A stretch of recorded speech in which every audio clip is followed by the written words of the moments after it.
साधन रे हमर तो खूनमा ही आग है। अरे अपन होके कोनो ला कहीं नहीं बोलन रे, जिन हमर अधिकार के ला खाहीगा फिर कबूला नहीं छोड़न रे। अरे धरती से आसमान तक सतनाम के अलग पहचान है। सीधा साधा मोर जीने गानी गा, समाज के लिए मोर जान कुर्बान है। पुरखा मन के सपना पूरा करैया मुखर नागर के लेटाया, सतकर्म मोर धर्म हैगा, मैं तो सच्चा Satnami बेटाया।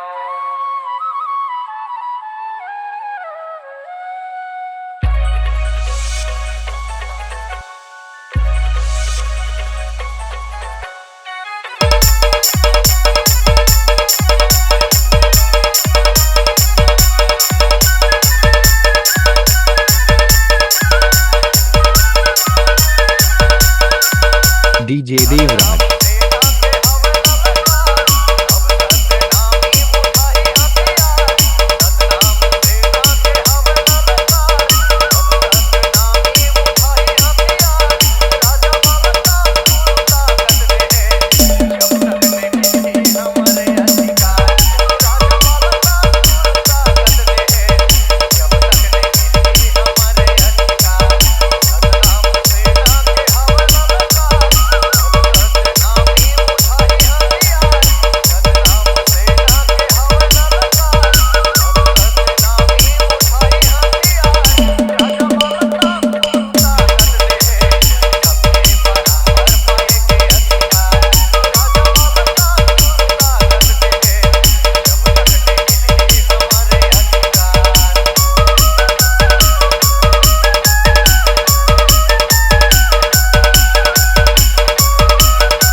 C-Log Digital Recording Studio, Cordoba.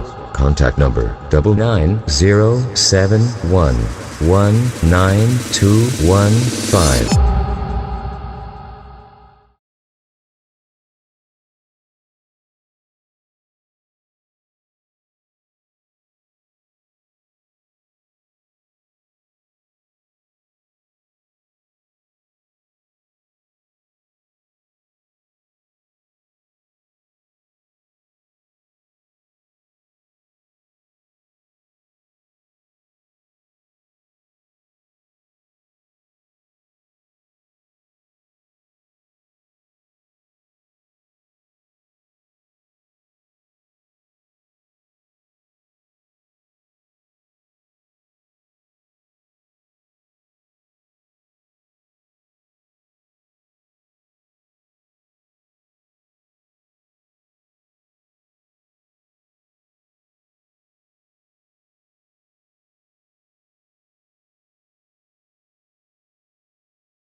गुरु ऐसे चाहिए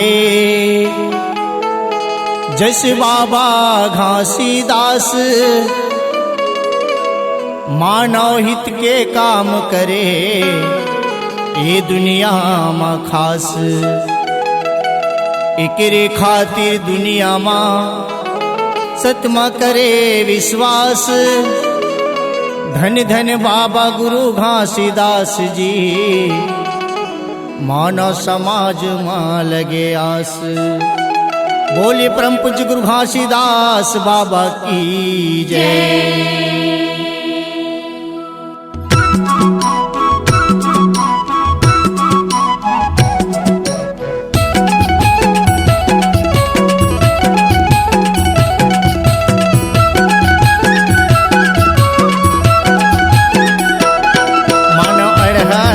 समाज कैसे तय जगाए हो बेना,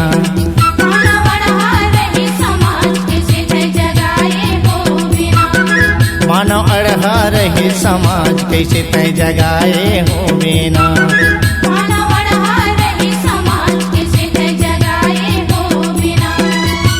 मन भर हानि दिया मासूते, मन भर हानि दिया मासूते नहीं जाने हित के बाद। बाबा मानव अड़हा रही समाज, मानव अड़हा रही समाज कैसे तय जगाए हो बेना।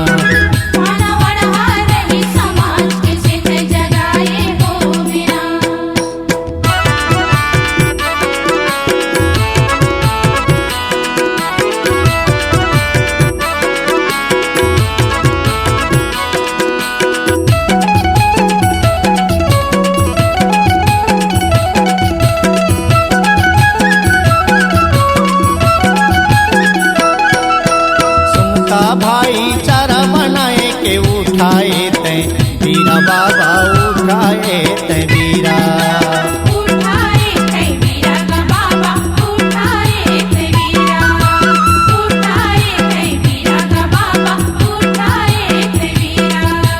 सबों के जीव एक बरोबर, सबों के पीरा बाबा, सबों के पीरा।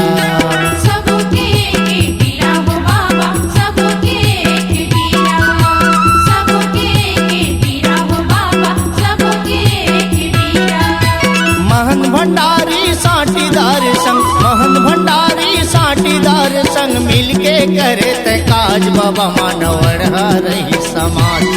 आदरणीय संत समाज के सभी बुद्धिजीवी भाई हो, बहनी, दीदी हो, आप जरा सोच के दिखाओ, जिन समय में बाबा गुरु घासीदास जी ये मानव समाज ला जगाई, उस समय मानव समाज में बहुत पढ़े लिखे में कम रही थे। ओकर बावजूद भी पूरा मानव समाज ला जगा करके मानव समाज ला जिए बर एक रास्ता बताई। ऐसा बाबा गुरु घासीदास जी के विचारधारा में आप ला भी चले पर ही, समाज ला चलाए पर ही, तब कहीं पूरा मानव समाज एकता के सूत्र में बंध पाही। बोले परम पूज्य गुरु घासीदास बाबा की जय। मानव अड़हा रहे समाज कैसे तय जगाए हो बेना,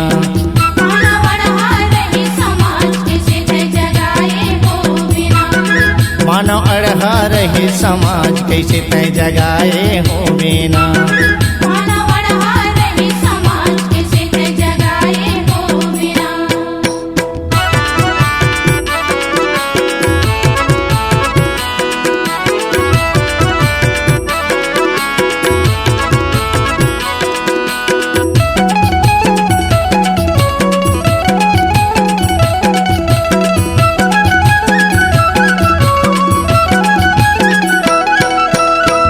शहर और गली में जाके सत के अलग जगाए बाबा, सत के अलग जगाए, सत के अलग जगाए हो बाबा, सत के अलग जगाए, सत के अलग जगाए हो बाबा, सत के अलग जगाए। राजा के तय सुध भुला के छोटे बड़े ला भुलाए हो बाबा, छोटे बड़े ला भुलाए, छोटे बड़े ला भुलाए हो बाबा, छोटे बड़े ला भुलाए, छोटे बड़े ला भुलाए हो बाबा, छोटे बड़े ला भुलाए। सतनाम सेना गठन करके गठन करके पहिरे मुड़मा ताज बाबा मानवड़ रही समाज। आदरणीय बुद्धिजीवी समाज के भाई बहनी हो, सूरवीर बलिदानी राजा गुरु बालक दास जी परम पूज्य बाबा गुरु घासीदास के द्वितीय पुत्र सतनाम सेना के गठन करके गांव गांव में जाकर के सतनाम रौटी चला करके पूरा मानव समाज में एक सतनाम के बीज बो करके अपन राजा के सुधला भुलागी और एकता के सूत्र में सबला बांधे बर ये मूड में अपन पागा बांध करके रोटी तान करके समाज का समझाए काम करी। आप जरा सोच के देखाओ, आज हमारे बीच में ऐसा समझाने वाला और कोनो नजर नहीं आवाते। आप अपन मूड में पागा बांधे लागी तब कहीं जाकर के समाज आगे बढ़ी। बोलिए परम पूज्य गुरु घासीदास बाबा की जय। मानो अड़हा रहे समाज कैसे तय जगाए हो बेना, मानो अड़हा रहे समाज कैसे तय जगाए हो बिना, मानो अड़हा रहे समाज कैसे तय जगाए हो बेना। मानो अड़हा रहे समाज कैसे तय जगाए हो बिना।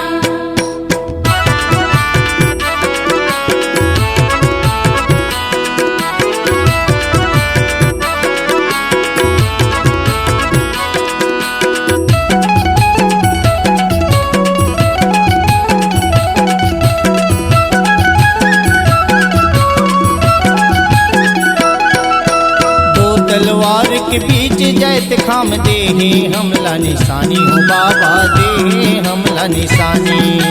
देहे हमला निशानी हो बाबा, देहे हमला निशानी, देहे हमला निशानी हो बाबा, देहे हमला निशानी। समाज हित बर मर मिट जावा चाहे हो कुर्बानी कहेगा चाहे हो कुर्बानी।